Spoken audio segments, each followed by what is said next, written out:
नमस्कार, अस्सलाम वालेकुम। मेरा नाम है रेहान खान और स्वागत है आपका हमारे YouTube चैनल में जिसका नाम है मैट आचार्य। आज हम लोग पढ़ने जा रहे हैं पैथोलॉजी का बहुत ही ज्यादा इंपॉर्टेंट टॉपिक जिसका नाम है एथेरोस्क्लेरोसिस। इस टॉपिक पे आपको एक लॉन्ग क्वेश्चन आपके प्रॉफ एग्जाम में मिलेगा और साथ ही साथ कॉम्पिटिटिव एग्जाम में आपको बहुत सारे क्वेश्चन पूछे जाएंगे। तो अगर बात करें एथेरोस्क्लेरोसिस की, तो एथेरोस्क्लेरोसिस अगर सिंपल माने में देखा जाए तो ये क्या होता है, हमारी जो मस्कुलर आर्टरीज होती है उनकी थिकनिंग और हार्डनिंग हो जाती है, उसी को एथेरोस्क्लेरोसिस कहेंगे।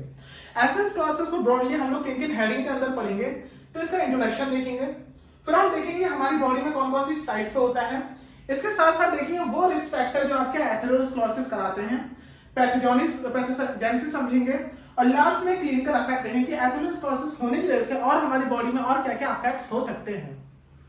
अब हम लोग बात करते हैं इस वीडियो में अपने एथेरोस्क्लेरोसिस के इंट्रोडक्शन के बारे में। तो जैसे कि हम लोग जानते हैं एथेरोस्क्लेरोसिस क्या होता है, अगर सिंपल डेफिनेशन की बात करें एथेरोस्क्लेरोसिस की, तो इसमें क्या होता है, ये थिकनिंग होती है, थिकनिंग प्लस हार्डनिंग, दो चीजें होती हैं, आपकी थिकनिंग हो जाती है और आपकी क्या हो जाती है, हार्डनिंग हो जाती है। किसकी थिकनिंग और हार्डनिंग हो जाती है, आपकी मस्कुलर आर्टरीज की, मस्कुलर आर्टरीज की थिकनिंग और हार्डनिंग हो जाएगी। तो एथेरोस्क्लेरोसिस क्या डिफाइन होगा, थिकनिंग और हार्डनिंग हो जाती है आपकी मस्कुलर आर्टरीज को, उसको एथेरोस्क्लेरोसिस कहते हैं। एथेरोस्क्लेरोसिस में आपका प्राइमरी किसका इन्वॉल्वमेंट होता है, तो अगर देखा जाए प्राइमरीली सबसे ज्यादा इन्वॉल्वमेंट किसका होता है, इंटिमा लेयर का होता है, इंटिमा लेयर का होता है। ठीक है, अब यहां से मैं बार बार एक ही चीज कहता हूं कि आपको चीजों को रटना नहीं है, आपको चीजों को समझना है। हमें हर एक वर्ड का अगर मतलब समझ में आ जाएगा तो याद अपने आप हो जाएंगी। हमको एक चीज पता चल गया कि एथेरोस्क्लेरोसिस थिकनिंग और हार्डनिंग होती है मस्कुलर आर्टरीज की, इन्वॉल्वमेंट होता है इंटिमा लेयर का। तो ये इंटिमा लेयर क्या चीज होती है, तो इंटिमा लेयर की अगर बात की जाए तो हमारे पास होता है ब्लड वेसल। क्या होता है, ब्लड वेसल। ब्लड वेसल के अंदर हमको देखने को मिलती है तीन लेयर।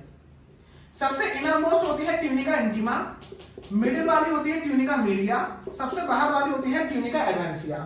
ये तीन लेयर होती है ब्लड वेसल की, ट्यूनिका इंटिमा सबसे अंदर वाली, ट्यूनिका मीडिया बीच वाली और ट्यूनिका एडवांसिया सबसे बाहर वाली। हमारे पास कौन सा है, इंटिमा लेयर, मतलब ट्यूनिका इंटिमा लेयर की आपकी इन्वॉल्वमेंट होती है एथेरोस्क्लेरोसिस में। ट्यूनिका इंटिमा किससे कंपोज होती है, ट्यूनिका कंपोज होती है इंटिमा एंडोथेलियल सेल से, एंडोथेलियल सेल से कंपोज होती है। तो ये हुआ हमारा इंट्रोडक्शन। साथ में और हम लोग क्या चीज देखेंगे, हम लोग और इसमें बात करेंगे कि जो आपका एथेरोस्क्लेरोसिस होता है इसका कैरेक्टरिस्टिक फीचर क्या होता है, मतलब कौन से कैरेक्टराइज फीचर जिससे हम लोग पहचानते हैं कि एथेरोस्क्लेरोसिस है। तो अगर कैरेक्टरिस्टिक फीचर कह लें या कैरेक्टराइज बाय कह लें, तो किसके द्वारा ये कैरेक्टराइज होता है, ये आपका कैरेक्टराइज होता है बाय प्लैग। कौन सा प्लैग, जिसको हम लोग कहते हैं एथेरोमा प्लैग, एथेरोमा प्लैग। ठीक है, इसको अभी हम लोग थोड़ी देर में और ज्यादा डीपली समझेंगे। तो हम लोगों ने इस वीडियो में क्या बात करी, अभी तक हम लोग बात करी इंट्रोडक्शन की, किसकी इंट्रोडक्शन की, एथेरोस्क्लेरोसिस की। एथेरोस्क्लेरोसिस को आसान भाषा में कैसे डिफाइन करेंगे, it is a thickening plus hardening of muscular arteries. उसमें किसका इन्वॉल्वमेंट होता है, प्राइमरी इन्वॉल्वमेंट ट्यूनिका इंटिमा का। फिर ट्यूनिका इंटिमा आपके में कहां से आया, ब्लड वेसल के अंदर तीन लेयर होती है, tunica intima, tunica media, tunica adventitia. Tunica media innermost, middle, outermost. Intima में आपको क्या इन्वॉल्वमेंट होता है, एंडोथेलियल से कंपोज होती है। फिर हमने बोला कैरेक्टरिस्टिक फीचर, तो आपका जो एथेरोस्क्लेरोसिस है वो कैरेक्टराइज होता है बाय एथेरोमा प्लैग्स। इसका दूसरा नाम क्या होता है, फाइब्रोफैटी प्लैग। इसको हम लोग और डीपली आगे अभी देखेंगे। अभी तक हम लोगों ने इंट्रोडक्शन की बात करी थी, अब हम लोग बात करें कि अगर हमारा एथेरोस्क्लेरोसिस बॉडी के अंदर हो रहा है तो कौन कौन सी मेजर साइट होती है।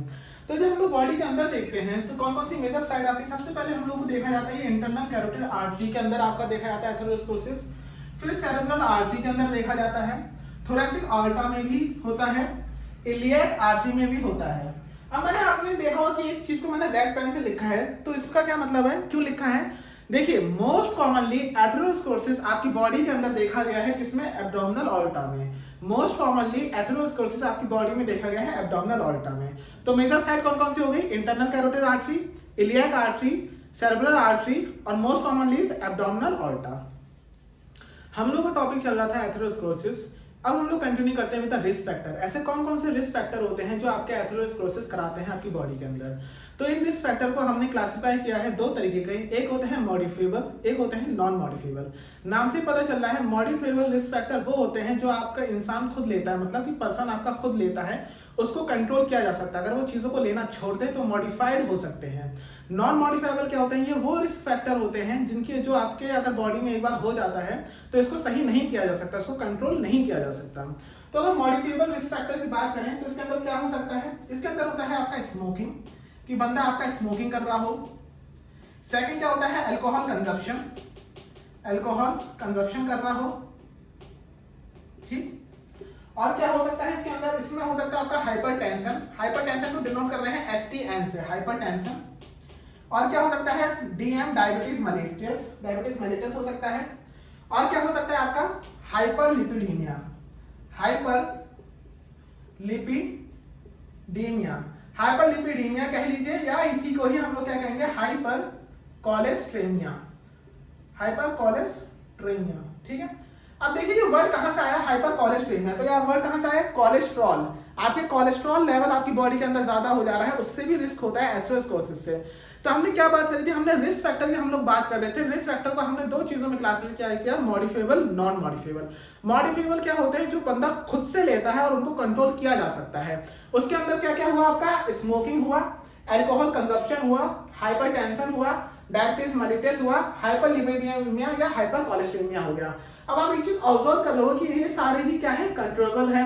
स्मोकिंग पर्सन खुद की विलिंग से करता है तो उसको छोड़ा जा सकता है, अल्कोहल कंजप्शन को कम किया जा सकता है, हाइपरटेंशन की दवाई आ चुकी है आपकी, कहते हैं मेडिकल क्योर होता है, डायबिटीज मेलिटस का भी मेडिकल क्योर होता है। और हाइपरलिपिडीमिया या हाइपर कोलेस्ट्रेमिया क्या होता है, आपका कोलेस्ट्रॉल लेवल बॉडी के अंदर बढ़ रहा है। तो कोलेस्ट्रॉल लेवल अगर बढ़ रहा है तो क्या चीजें बढ़ रही हैं आपकी, एलडीएल बढ़ रहा है या एचडीएल कम हो रहा है, तो उसको भी आप कंट्रोल कर सकते हैं आज के टाइम पे। नॉन मॉडिफाइबल की अगर बात करें तो जो नॉन मॉडिफाइबल क्या होते हैं, वो होते हैं जो कंट्रोल नहीं किए जा सकते।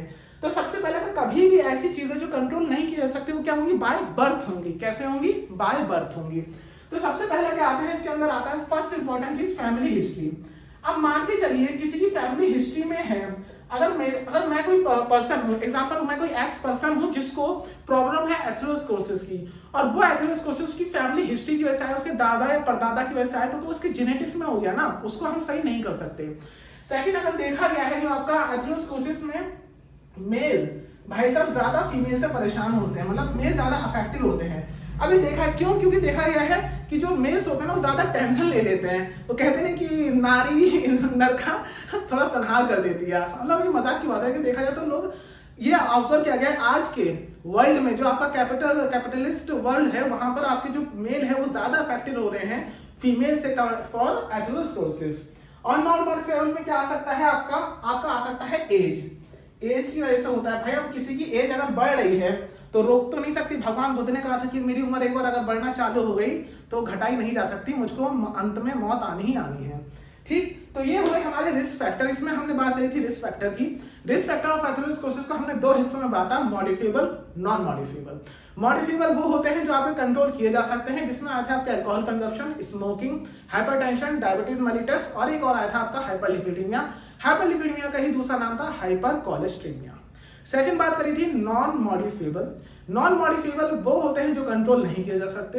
इसके अंदर आपके कौन कौन से आए थे, आपका एज एक फैक्टर होता है, सेकंड आता है आपका मेल ज्यादा अफेक्टेड है, फीमेल में मैंने देखा था, और last but not the least आपका फैमिली हिस्ट्री। अगर मेरी फैमिली हिस्ट्री से अगर किसी को है तो उसको आपका सही नहीं किया जा सकता। एक इंपॉर्टेंट पॉइंट नोट याद रखिएगा, ये जो आपका फैमिली हिस्ट्री वाला पॉइंट है, फैमिली हिस्ट्री, यहाँ पे क्वेश्चन बनता है कि इकलौता independent most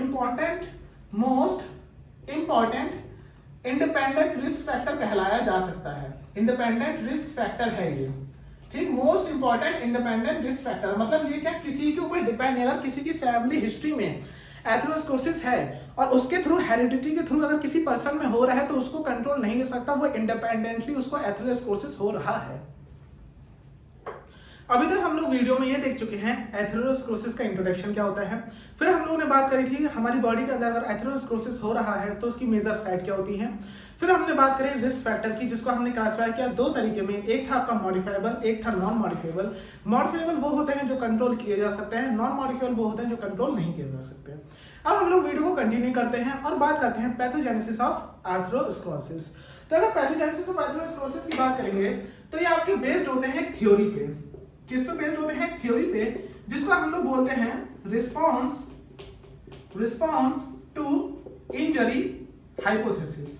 response to injury hypothesis इस थ्योरी के ऊपर क्या बेस्ड होता है आपका, पैथोजेनेसिस बेस्ड होता है किसका, एथेरोस्क्लेरोसिस का। ये थ्योरी क्या कहती है, ये थ्योरी ये बोलती है कि हमारी बॉडी के अंदर, ये हमारी बॉडी है, इसके अंदर जो आपका एथेरोस्क्लेरोसिस हो रहा है, एएस एथेरोस्क्लेरोसिस हो रहा है, वो इसलिए हो रहा है क्योंकि एंडोथेलियल की इंजरी हो रही है। क्यों हो रहा है, क्योंकि एंडोथेलियल की इंजरी हो रही है। क्या बताती है रिस्पांस टू इंजरी हाइपोथेसिस, क्या थ्योरी है, इसका मतलब ये है कि हमारी बॉडी के अंदर जो एथेरोस्क्लेरोसिस हो रहा है वो इसलिए हो रहा है क्योंकि एंडोथेलियल की इंजरी हो रही है। अब एंडोथेलियल की इंजरी किसी ना किसी कॉजेज की वजह से होगी, तो वो कॉजेज को अगर हम लोग समझ लें तो हम लोग को पैथोजेनेसिस क्लियरली समझ में आ जाएगी। ठीक, तो हम लोग अभी क्या बात करेंगे, अब हम लोग देखेंगे कि कौन कौन से ऐसे रीजंस होते हैं, कॉजेज होते हैं एंडोथेलियल इंजरी के। ठीक, तो इधर हम लोगों ने देखा एंडोथेलियल इंजरी। ठीक, एंडोथेलियल इंजरी, एंडोथेलियल इंजरी के मेजरली देखे गए हैं 3 कॉजेज। कितने कॉजेज, 3 कॉजेज देखे गए हैं। क्या क्या नाम होते हैं उन कॉजेज के, सबसे पहला आता है आपका क्या, हाइपर लिपिडीमिया। दूसरा कॉज आता है हीमोडायनेमिक डिस्टरबेंस, और तीसरा जो कॉज आता है वो आता है आपका क्या, इन्फ्लेमेशन। इन्फ्लेमेशन। ठीक, तो आपके एंडोथेलियल इंजरी के 3 मेजर कॉज देखे गए। पहले कॉज का नाम था आपका क्या, हाइपरलिपिडीमिया, दूसरा था हेमोडायनेमिक डिस्टरबेंस, और तीसरा था आपका क्या, इन्फ्लेमेशन। अब मैं बार बार एक ही चीज कहता हूं कि education is not for employment, education is for enlightenment. आपको चीजों को समझना है, रटना नहीं है। तो एक ही चीज के अगर हम लोग समझ लें कि हाइपरलिपिडीमिया, हाइपरलिपिडीमिया क्या हुआ, हाइपरलिपिडीमिया का मतलब आसान भाषा में क्या है, हम लोग देख चुके हैं, हाइपर कोलेस्ट्रेमिया है। कोलेस्ट्रेमिया मतलब क्या, कोलेस्ट्रॉल का लेवल बढ़ रहा है। कौन से कोलेस्ट्रॉल का, एलडीएल का लेवल क्या हो रहा है, बढ़ रहा है। ठीक, पहली चीज क्लियर हो गई। ये एक मेन रीजन है जिसके वजह से क्या हो रहा है, एंडोथेलियल इंजरी हो रही है, और एंडोथेलियल इंजरी की वजह से क्या हो रहा है, आपका एथेरोस्क्लेरोसिस हो रहा है बॉडी के अंदर। अब सेकंड बात करें इन्फ्लेमेशन की, तो इसमें तो आपको बताने की जरूरत नहीं है। इन्फ्लेमेशन मतलब क्या, आसान भाषा में होता है सूजन। तो अगर बॉडी के अंदर इन्फ्लेमेशन हो रहा है, वो भी एक रीजन बनता है आपका किसका, एंडोथेलियल इंजरी का। अब तीसरे की बात करें किसका, हेमोडायनेमिक डिस्टरबेंस का। तो हेमोडायनेमिक डिस्टरबेंस की बात करें तो देखिए इधर को हम लोग थोड़ा समझते हैं। हेमोडायनेमिक वर्ड किससे रिलेट होता है, हेमोडायनेमिक वर्ड रिलेट होता है ब्लड से। ठीक, तो अगर ये हमारी बॉडी है, बॉडी के अंदर हुआ हमारा ब्लड फ्लो, क्या हुआ, ब्लड फ्लो। तो आपका जो ब्लड फ्लो होता है ना भाई साहब, वो 2 चीजें होता है, एक होता है नॉर्मल, एक होता है एबनॉर्मल। अगर ब्लड फ्लो आपका कैसा है, लैमिनार है, लैमिनार है, तो उसको क्या बोलेंगे, normal blood flow. Abnormal blood flow क्या हुआ, जब वो आपका टर्बुलेंट हो रहा है, लैमिनार ना होकर टर्बुलेंट ब्लड फ्लो है, तो क्या हुआ, वो आपका एबनॉर्मल। तो एबनॉर्मल अगर ब्लड फ्लो है तो क्या रीजन हो रहा है, तो वो आपका रीजन हो सकता है किसका, एंडोथेलियल इंजरी का। और एंडोथेलियल इंजरी का मतलब क्या हुआ, मतलब हुआ एथेरोस्क्लेरोसिस इन बॉडी। ठीक, तो हेमोडायनेमिक डिस्टरबेंस हमने कैसे समझा, हेमोडायनेमिक वर्ड रिलेट हुआ आपका ब्लड फ्लो से। ब्लड फ्लो आपका बॉडी में normal, abnormal. Normal blood flow क्या है, जब आपका बॉडी के अंदर ब्लड फ्लो आपका लैमिनार है, लैमिनार ब्लड फ्लो। और एबनॉर्मल कब है, जब टर्मिनल ब्लड फ्लो है।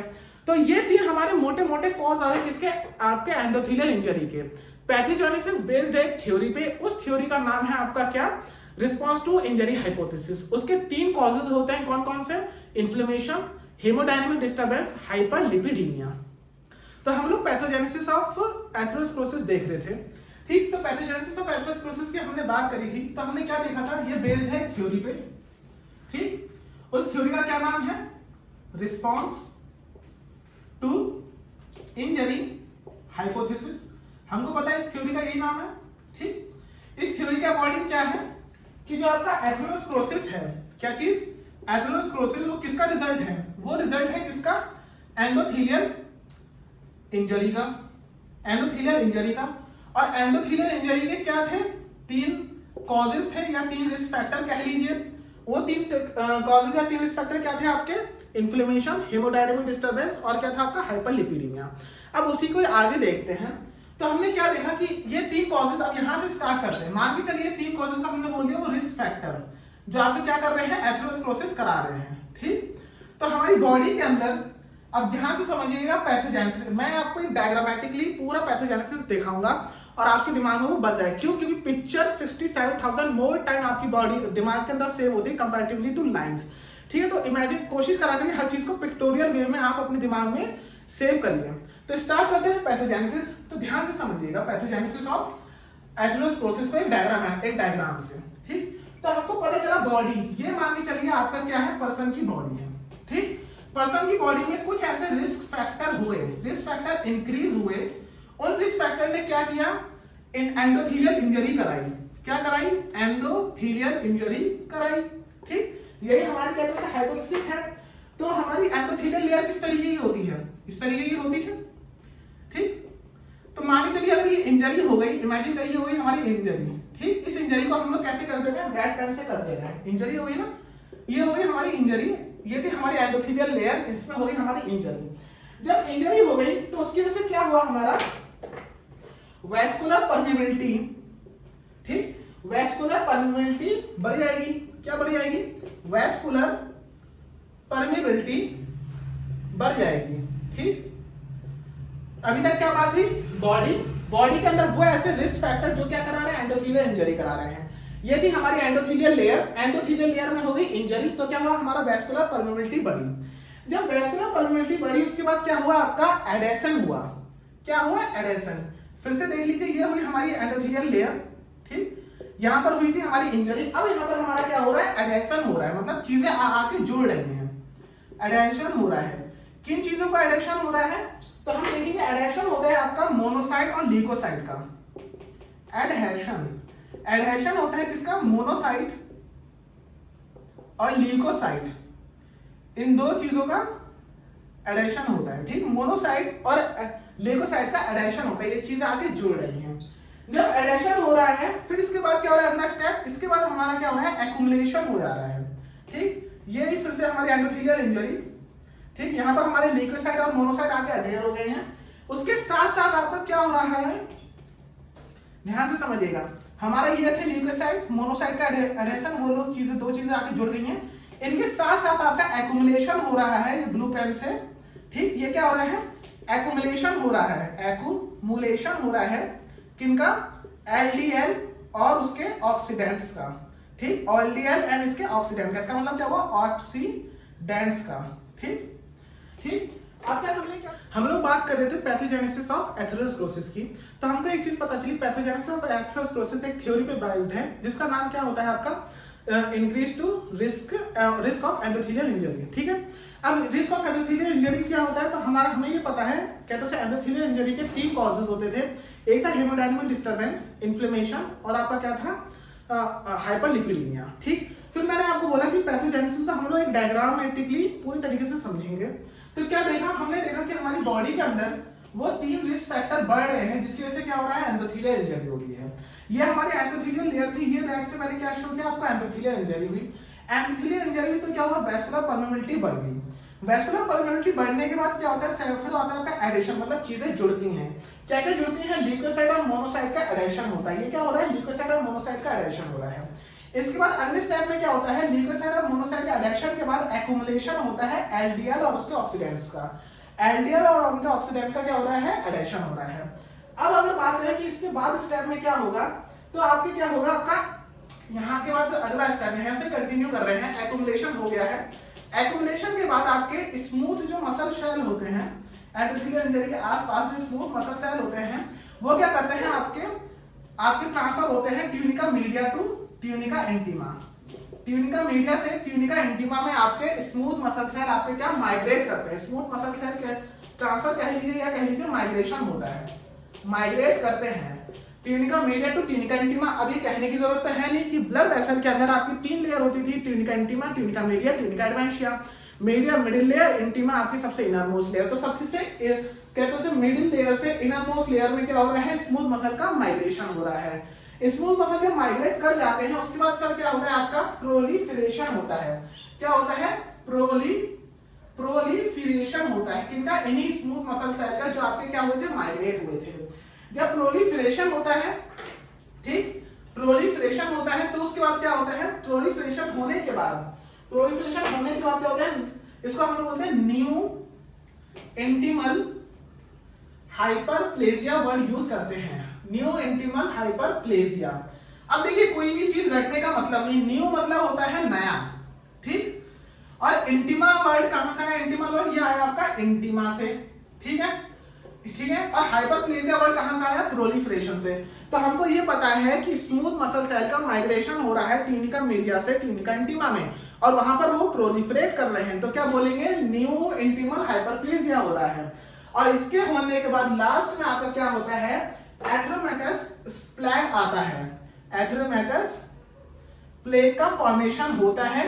और इसका मतलब क्या? ये क्या है? कैरेक्टरिस्टिक फीचर है किसका? आपके क्या तो से एथेरोस्क्लेरोसिस का। मतलब क्या? एथेरोस्क्लेरोसिस बॉडी के अंदर आ चुका है। तो पूरी पैथोजेनेसिस हो गई। पूरी पैथोजेनेसिस को अगर रिवाइज करें तो पूरे डायग्राम को अगर फिर से हम लोग रिवाइज करें, अब तक आसान भाषा में फिर से देखिएगा। मैं बार बार ये कहूंगा कि पिक्चर के फॉर्म में अगर चीजों को आप याद करेंगे तो आप कभी नहीं भूलेंगे। ठीक, तो अब हमको अब जल्दी से इस पैथोजेनेसिस को हम लोग रिवाइज कर रहे हैं। ये हुई हमारी बॉडी। ठीक, बॉडी के हुए क्या? इंक्रीज हुए रिस्क फैक्टर। कौन कौन से रिस्क फैक्टर? 3 रिस्क फैक्टर थे, हेमोडायनेमिक्स और हेमोडायनेमिक का डिस्टर्बेंस, इन्फ्लेमेशन और आपका क्या? हाइपरलिपिडीमिया। ये 3 रिस्क फैक्टर इंक्रीज हुए तो क्या खतरा हुआ? एंडोथेलियल इंजरी हुई। ठीक, एंडोथेलियल की इंजरी हुई। एंडोथेलियल इंजरी हुई तो क्या हुआ? इंक्रीज हो गया आपका क्या? Vascular permeability. वैस्कुलर परमेबिलिटी बढ़ी तो क्या हुआ? आपका एडेशन हुआ। किनका एडेशन हुआ? 2 चीजों का एडेशन हुआ। एक तो हुआ ल्यूकोसाइट का, एक हुआ मोनोसाइट का। ये 2 चीजों का एडेशन होने के बाद क्या हुआ? एक्युमुलेशन हुआ। एक्युमुलेशन हुआ। किसका एक्युमुलेशन हुआ? एलडीएल का और उसके किसके? ऑक्सीडेंट का। एक्युमुलेशन होने के बाद अब क्या होगा? अब हमारा एक्युमुलेशन होने के बाद जो स्मूथ मसल सेल होंगे एंडोथेलियल कहते से लाइनिंग के आसपास, वो स्मूथ मसल सेल क्या करेंगे? आपके माइग्रेट करेंगे। क्या करेंगे? माइग्रेट करेंगे। कैसे माइग्रेट करेंगे? टीनिका मीडिया से टीनिका इंटीमा में आपका माइग्रेशन होगा। जब ये माइग्रेशन हो जाएगा तब क्या होगा? आपका प्रोलिफरेशन होगा। प्रोलिफरेशन होगा। यहां पर ही आपका एक वर्ड यूज किया गया, न्यू कहते से न्यू प्रोलिफरेशन। एक वर्ड यहां पर आपका आया था, इसका नाम था new intimal hyperplasia. And new मतलब नया, इंटीमल मतलब टीनिका इंटीमा लेयर के अंदर हो रहा है, हाइपरप्लेजिया मतलब क्या हो रहा है? प्रोलिफरेशन हो रहा है। और लास्ट में क्या आता है? एथ्रोमेटस प्लैग आ जाता है। यहां पर हमारी पैथोजेनेसिस कंप्लीट हो गई। बेस्ड ऑन किस पे थी? आपकी थ्योरी पे। उस थ्योरी का क्या नाम था? कहते से एंडोथेलियल इंजरी की कहते से बेस की थ्योरी क्या बताती है कि एंडोथेलियल इंजरी हो रही है, इसलिए हमारी बॉडी के अंदर एथ्रोमेटस प्लैग होता है। एंडोथेलियल इंजरी के 3 रीजन थे, हेमोडायनेमिक डिस्टर्बेंस, हाइपरलिपिडीमिया और लास्ट आपका इन्फ्लेमेशन। अब हम लोग वीडियो के अपने लास्ट पॉइंट पर आ चुके हैं। इस वीडियो में हम लोग ने बात करी थी एथेरोस्क्लेरोसिस की। एथेरोस्क्लेरोसिस का हमने इंट्रोडक्शन देखा। सेकंड चीज देखी है उसके रिस्क फैक्टर। रिस्क फैक्टर को क्लासिफाई किया गया 2 भागों में। आपके कहते हैं उसे मॉडिफाइबल, नॉन मॉडिफाइबल। मॉडिफाइबल वो जो कंट्रोल किए जा सकते हैं, नॉन मॉडिफाइबल वो जो कंट्रोल नहीं किए जा सकते। उसके बाद हमने ये देखा कि जो आपकी मेजर साइट होती है जहां पर आपका क्या एथेरोस्क्लेरोसिस हो सकता है, उसमें हमको एक चीज पता चली, एब्डोमिनल ऑल्टा में मोस्ट कॉमनली एथेरोस्क्लेरोसिस होता है। फिर हमने आपकी बात करी थी एथेरोस्क्लेरोसिस में पैथोजेनेसिस की। पैथोजेनेसिस को हमने बहुत ही ज्यादा डीपली अच्छे से समझा, डायग्रामेटिकली समझा। और मैं बार बार एक ही चीज कहता हूं कि पिक्चर आपकी लाइन के कंपैरेटिवली 67,000 टाइम मोर सेव होती है। लास्ट में हम लोग बात करेंगे कि अगर बॉडी के अंदर एथेरोस्क्लेरोसिस हो रहा है तो एथेरोस्क्लेरोसिस के क्या क्या क्लिनिकल इफेक्ट हो रहे हैं। तो सबसे पहले हार्ट की बात करें तो हार्ट में क्या होने के चांस हो रहे हैं? मायोकार्डियल इंफार्क्शन हो रहा है। और क्या हो सकता है? इस्केमिक हार्ट डिसीज हो सकती है। इस्केमिक हार्ट डिसीज हो सकती है।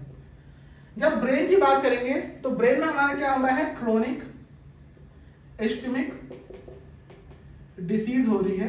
क्रोनिक इस्केमिक डिसीज होने का खतरा है। ठीक, जब लोअर एक्सट्रीमिटी क्या होता है? जो हमारी बॉडी का निचला हिस्सा, जो नीचे वाला पार्ट होता है, तो वहां पर क्या होने के चांस हो रहे हैं? गैंग्रीन होने के चांस हो रहे हैं। फिर आया लास्ट में आपका इंटेस्टाइनल, मतलब क्या यहाँ पर किसकी बात हो रही है? जीआईटी की। तो इंटेस्टाइनल में क्या इफेक्ट हो रहा है? Ischemic bowel disease. वो सुबह उठ के आराम से अपने आप को हल्का नहीं कर पाएगा, तो क्या बोलेंगे इसको? आपका इस्केमिक बाउल डिसीज। ठीक, इस्केमिक बाउल डिसीज। तो क्लिनिकल इफेक्ट में हमारे क्या आए? हार्ट में क्या क्या आया था? Myocardial infarction, ischemic disease. Brain में आपके क्रोनिक इस्केमिक डिसीज। आपके कहते हैं लोअर एक्सट्रीमिटी में गैंग्रीन। और आपके इंटेस्टाइनल या फिर जीआईटी की बात कर लें तो क्या है आपका? Ischemic bowel disease. तो अगर पूरी की बात करें एथेरोस्क्लेरोसिस के आपके टेक होम पॉइंट क्या क्या हो सकते हैं? पहली चीज, thickening and hardening of blood vessel. Characteristic feature atheromatous plaque. और क्या? पैथोजेनेसिस में एक इंपॉर्टेंट थ्योरी, क्या इंपॉर्टेंट थ्योरी है? उसका नाम किसके बेस्ड होती है? आपकी एंडोथेलियल इंजरी के, increase risk of endothelial injury. ठीक, इसके ऊपर पूरी बेस्ड थी। फिर risk factor 2 modifiable non modifiable.